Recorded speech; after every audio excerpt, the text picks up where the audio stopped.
Good morning, children. Telugu subject for UKG, Nana. Nana, in the previous class, what we learned, మేము నేర్చుకున్నాం previous class లో తెలుగులో all నేర్చుకున్నాం కదా. ఆ నుండి ఆహా వరకు నేర్చుకున్నాం. ఆ నుండి ఆహా వరకు అక్షరాలను ఏమంటాం నాన్న? అచ్చులు అంటాం. అవి ఎన్ని ఉంటాయి? 16 ఉంటాయి. 16 అంటే 16. ఓకేనా? ఆ నుండి ఆహా వరకు అక్షరాలను ఏమంటాము? అచ్చులు అంటాం. సో మనం ఇవాళ ఏం నేర్చుకున్నాము? ఇవాళ హల్లులతో అక్షరాలు నేర్చుకున్నాం. హల్లులతో అక్షరాలు, పదాలు, కొన్ని పదాలు నేర్చుకున్నాం. ఓకేనా? ఇవాళ మనము హల్లుల్లో కా నుండి ఇని వరకు అక్షరాలను నేర్చుకున్నాం. హల్లుల్లో కా నుండి ఇని వరకు అక్షరాలను నేర్చుకున్నాం ఇవాళ మనం. ఓకేనా? సరే, ఫస్ట్ ఏంటమ్మా? అక్షరాలతో వచ్చే పదాలు. సో మనం ఏంటి ఇవాళ కా నుండి ఇని వరకు అక్షరాలతో వచ్చే పదాలను నేర్చుకున్నాం మనం. ఓకేనా? సో ఫస్ట్ ఇదేంటి? ఇదేమక్షరం? ఇదేంటిదన్నా? ఇదేమక్షరము? కా. కా అంటే కలము. కా కలము. ఖ ఖడ్గము.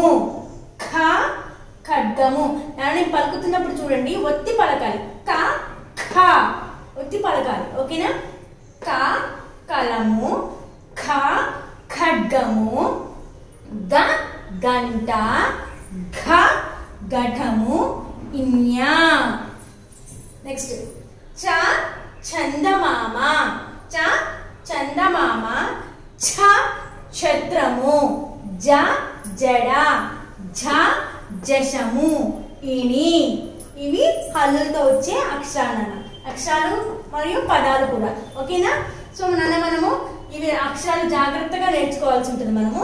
ఓకేనా? మళ్ళీ ఒకసారి రిపీట్ చేస్తున్నాను. కా కలము. కలము అంటే ఏంటి తెలుసుగా మీకు? పెన్. తెలుసు కదా? ఓకే. కా ఖడ్గము. ఖడ్గము ఎవరి దగ్గర ఉంటుంది నాన్న? తెలుసు కదా, రాజుల దగ్గర, వాళ్ళ దగ్గర ఉంటుంది కదా. ఇంగ్లీష్ లో ఖడ్గంని స్వాడ్ అంటాము. ఓకేనా? నెక్స్ట్ గా గంట. గా గంట. గంట ఎక్కడ ఉంటుంది నాన్న?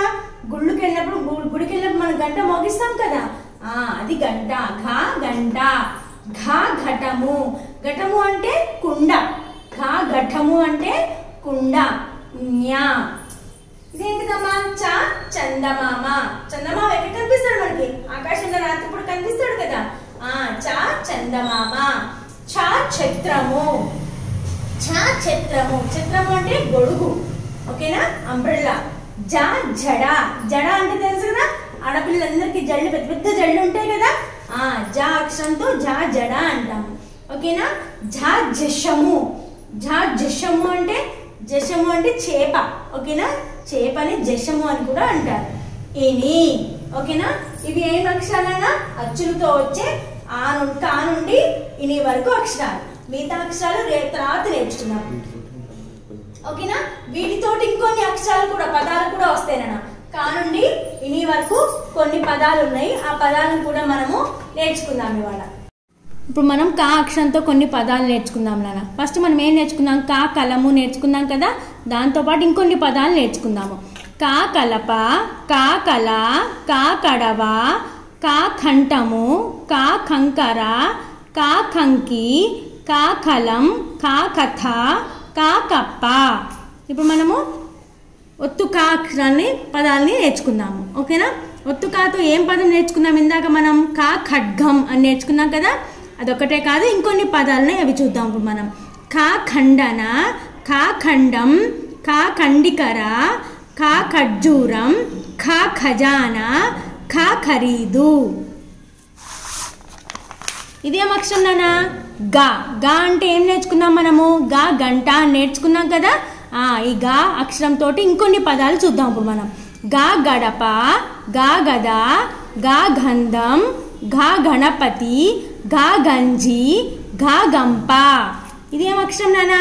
ఒత్తుగా కదా. ఒత్తుగాతో మనం ఇందాకేం నేర్చుకున్నాము? ఘా ఘటము అని నేర్చుకున్నాము. దాంతోపాటు ఇంకొన్ని పదాలు చూద్దాం ఇప్పుడు మనం. ఘా ఘటన. ఘా ఘనత. ఘా ఘంట. ఘా ఘనుడు. ఘా గడియ. ఇన్యా. ఇదేం అక్షరము? ఇన్యా అంటాము. ఈ ఇన్యాకి మా ఒత్తిస్తే వాజ్మయం అని చెప్పని అంటాం నాన్న. ఈ అక్షరంతో చాలా తక్కువ పదాలు ఉంటాయి. ఓకేనా? ఇదేం అక్షరం నాన్న? చ. చ అంటే ఏం నేర్చుకున్నాం మనము? చ చందమామ. చ చందమామ నేర్చుకున్నాం కదా. సో ఈ చ అక్షరంతో ఇంకొన్ని పదాలు నేర్చుకుందాం ఇప్పుడు. చ చంప. చ చక్రం. చ చదువు. చాచలి, చాచలవ, చాచదనం. ఇదేం అక్షరం నాన్న? ఛ, ఒత్తు ఛ. ఒత్తు ఛతో మనం ఇందాక ఏం నేర్చుకున్నాము? ఛ ఛత్రము నేర్చుకున్నాం. సో ఈ అక్షరంతో ఇంకొన్ని పదాలు కూడా నేర్చుకుందాం. చ చందము, చ చదనము, చ చవి, చ చట. ఇదేం అక్షరం నాన్న? జ. జ జడ, జ జడ. జ అక్షరంతో ఇంకొన్ని పదాలు చూద్దాము. జ జట, జ జనం, జ జలగా, జ జననం, జ జలం, జ జగడం, జ జలజ, జ జెండా. ఇదేం అక్షరం నాన్న? ఝ. ఒత్తు ఝ కదా. ఝ జశము. జశము అంటే ఏంటన్నా? చేప. ఓకేనా? ఈ అక్షరంతో వచ్చే ఇంకొన్ని పదాలు చూద్దాం ఇప్పుడు. ఝ ఝంప, ఝ ఝరము, ఝ ఝంకారము. ఇని. ఇనితో వచ్చే ఇంకొన్ని పదాలు చూద్దాం నాన్న. ఇని కూడా చాలా తక్కువ వాడతారు. కొన్ని పదాలు చూద్దాం. జ్ఞాపకం, జ్ఞాని, సజ్ఞ, విజ్ఞానము. ఈ కొన్ని పదాలు మాత్రమే వస్తాయి ఇని అక్షరంతో. ఓకేనా? ఈ అక్షరాలన్నీ కూడా కా నుండి ఇని వరకు అక్షరాలు మీరందరూ కూడా రోజు కూడా ప్రాక్టీస్ చేయాలి. టెక్స్ట్ బుక్ ఓపెన్ చేసి ఫింగర్ పెట్టి చదువుతూ అక్షరాలను గుర్తించాలి. స్లేట్ మీద కూడా మీరు రోజు ప్రాక్టీస్ చేయాలి. మీరు ప్రాక్టీస్ చేస్తేనే మీకు అక్షరాలు వస్తాయి. మీరు అక్షరాలను కూడా గుర్తించగలుగుతారు. రోజు ప్రాక్టీస్ చేయండి. పేరెంట్స్ మీ పిల్లలకి హెల్ప్ చేయండి. రాయటంలో, చదవటంలో హెల్ప్ చేయండి.